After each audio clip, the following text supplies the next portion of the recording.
அனைவருக்கும் வணக்கம். Welcome to states kitchen and crafts. இப்போ பார்த்தீங்க அப்படின்னா நம்ம எல்லாருமே கோவிலுக்கு போகிற வழக்கம் வச்சுருப்போம். நாட்கிழமைகளில் கோவிலுக்கு போவோம். ஒரு சந்தோஷமான சூழ்நிலை அப்படின்னா நம்ம கோவிலுக்கு போவோம். மனசு சரியில்லை அப்படின்னா நம்ம மனசு முதல்ல நினைப்பது கோவிலுக்கு போயிட்டு வரலாம் அப்படின்னு தான் மனசு நினைக்கும். ஒரு சில பேர் பார்த்தீங்க அப்படின்னா தினமும் கோவிலுக்கு போகிறத வழக்கமாக வச்சுருப்பாங்க. கோவிலுக்கு போகிறப்போ ஒரு சில விஷயங்களை நம்ம கடைபிடித்தோமானால் கண்டிப்பாக நம்மளுடைய வேண்டுதல் 100% நிறைவேறுங்க. இப்போ அது என்னென்ன அப்படிங்கிறத தான் இந்த வீடியோவில் நான் உங்களுக்கு விளக்கமாக சொல்ல போகிறேன். வீடியோவை ஸ்கிப் பண்ணாமல் பாருங்கள், அப்போ தான் நான் சொல்வது உங்களுக்கு தெளிவாக இருக்கும். இப்போ ஃபஸ்ட்டு கோவிலுக்குள்ளே போகிறோம் அப்படின்னா நம்ம கோவிலில் குளம் இருக்கும். ஒரு சில கோயிலில் அந்த குளத்தில் நம்ம காலை கழுவலாம்.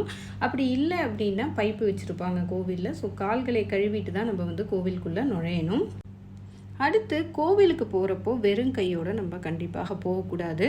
பூவோ இல்லை பழமோ கொண்டு போய் நம்ம கொடுக்கலாம். நீங்கள் சிவபெருமான் கோவிலுக்கு போகிறீங்க அப்படின்னா வில்வ இலையும் செவ்வரளி பூவையும் நீங்கள் அர்ச்சனைக்காக கொண்டு போய் கொடுக்கலாம். பெருமாள் கோவிலுக்கு போகிறீங்க அப்படின்னா துளசியை நீங்கள் அர்ச்சனைக்காக கொண்டு போய் கொடுக்கலாம். முருகப்பெருமான் கோவிலுக்கு போகிறீங்க அப்படின்னா முல்லைப்பூ, செவ்வந்திப்பூ, ரோஜாப்பூ இதெல்லாம் நீங்கள் அர்ச்சனைக்காக கொண்டு போய் கொடுக்கலாம். விநாயகர் கோவிலுக்கு போகிறப்போ அருகம்பில் கொஞ்சோண்டு கொண்டு போய் நம்ம அர்ச்சனைக்காக கொடுக்கலாம். அம்பாள் கோவிலுக்கு போகிறப்போ வெள்ளை நிற பூக்களை நீங்கள் கொண்டு போய் கொடுக்கலாம். இப்போ நம்ம கோவிலுக்குள்ளே நுழையிறப்போ முதல்ல கோபுர தரிசனம் செஞ்சுட்டு தான் கோவிலுக்குள்ளே நுழையணும். அதே போல் கோவில்லேருந்து சாமியெல்லாம் கும்பிட்டுட்டு வெளியில் வரப்போ திரும்பவும் கோபுரம் தரிசனம் செஞ்சுட்டு தான் நம்ம வீடு திரும்பணும். இப்போ கோவிலுக்கு போகிறோம் அப்படின்னா வாசலில் படி இருக்கும். நுழைவாயிலில் ஒரு படி இருக்கும். அந்த படியை நீங்கள் தொட்டு நெற்றி புருவத்தில் மோதிர விரலால் ஒரு அழுத்தம் கொடுங்க. அதுக்கப்புறம் அந்த படியை நீங்கள் தாண்டி கோவிலுக்குள்ளே போகணும்.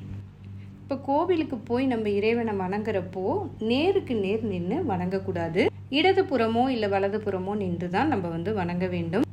ஏன்னு பார்த்தீங்க அப்படின்னா இறைவனோட கடைக்கண் பார்வை தாங்க ரொம்ப ரொம்ப சிறந்தது. சிவன் கோவிலுக்கு போகிறீங்க அப்படின்னா முதல்ல விநாயகரையும், பெருமாள் கோவிலுக்கு போகிறீங்க அப்படின்னா முதல்ல கருடாழ்வாரையும் தான் நம்ம வணங்கிட்டு உள்ளே செல்ல வேண்டும். இப்போ சிவன் கோயிலுக்கு போகிறீங்க அப்படின்னா முதல்ல சிவனை வணங்கிட்டு அப்புறமா அம்பாலை நம்ம வணங்க வேண்டும். பெருமாள் கோவிலுக்கு போகிறீங்க அப்படின்னா முதல்ல நம்ம தாயாரை வணங்கிட்டு அப்புறம்தான் பெருமாளை வணங்க வேண்டும். அடுத்து பார்த்தீங்க அப்படின்னா விருட்சத்தோடு இருக்கிற சுவாமியை நம்ம இரவு நேரங்களில் சுற்றி வலம் வரக்கூடாது.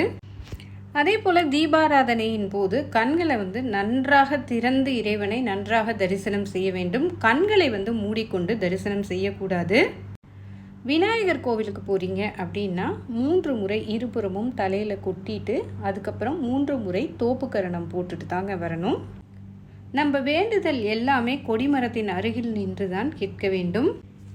கோவிலில் கொடுக்கும் விபூதி குங்குமம் பிரசாதத்தை நம்ம இடது கையில் மாற்றக்கூடாது. அப்படியே வலது கையிலேயே வச்சு மோதிர விரலால் விபூதியும் குங்குமமும் கிழக்கு இல்லாட்டி வடக்கு பார்த்து நம்ம இட்டுக்கணும்.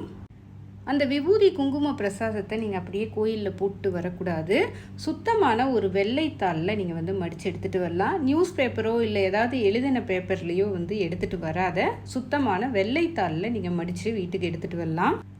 மூடி இருக்கும் கோவிலில் வெளியில் நின்று நம்ம கும்பிடக்கூடாது. அதே போல் கோவிலில் திரை போட்டிருந்தாங்க அப்படின்னா நீங்கள் இருந்து அதுக்கப்புறம் சுவாமியை பார்த்துட்டு தான் வரணும். அப்படியே சுவாமியை பார்க்காத நீங்கள் வெளியில் வரக்கூடாது. கோவிலில் இறைவனுக்கு நேராக நம்ம காயத்ரி மந்திரத்தை சொன்னோம் அப்படின்னா ரொம்ப ரொம்ப சிறப்புங்க. கோவிலில் ஒருவரை ஒருவர் கும்பிட்டுக்க கூடாதுங்க. கோவிலுக்கு போனீங்க அப்படின்னா கண்டிப்பாக கோவிலை சுற்றி வலம் வர வேண்டும். நீங்கள் எந்த கோவிலுக்கு போனாலும் சுவாமியெல்லாம் கும்பிட்ட பின்னாடி கொடிமரத்துக்கிட்ட நம்ம நமஸ்காரம் செஞ்சுட்டு கொஞ்ச நேரம் உட்கார்ந்துட்டு தான் வரணும். இதே நீங்கள் பெருமாள் கோவிலுக்கு போகிறீங்க அப்படின்னா பெருமாள் கோவிலில் மட்டும் கொடிமரத்துக்கு கீழே நமஸ்காரம் பண்ணிவிட்டு உட்காரக்கூடாது. நேராக நம்ம வீட்டுக்கு வந்துடணும்.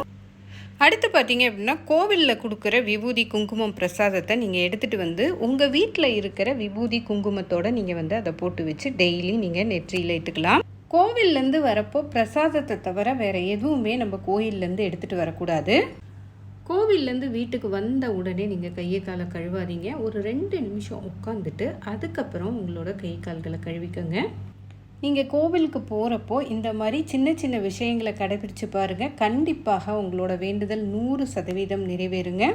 இன்னும் பல நல்ல தகவல்களுடன் அடுத்த பதிவில் உங்களை சந்திக்கிறேன். அதுவரை நன்றி, வணக்கம்.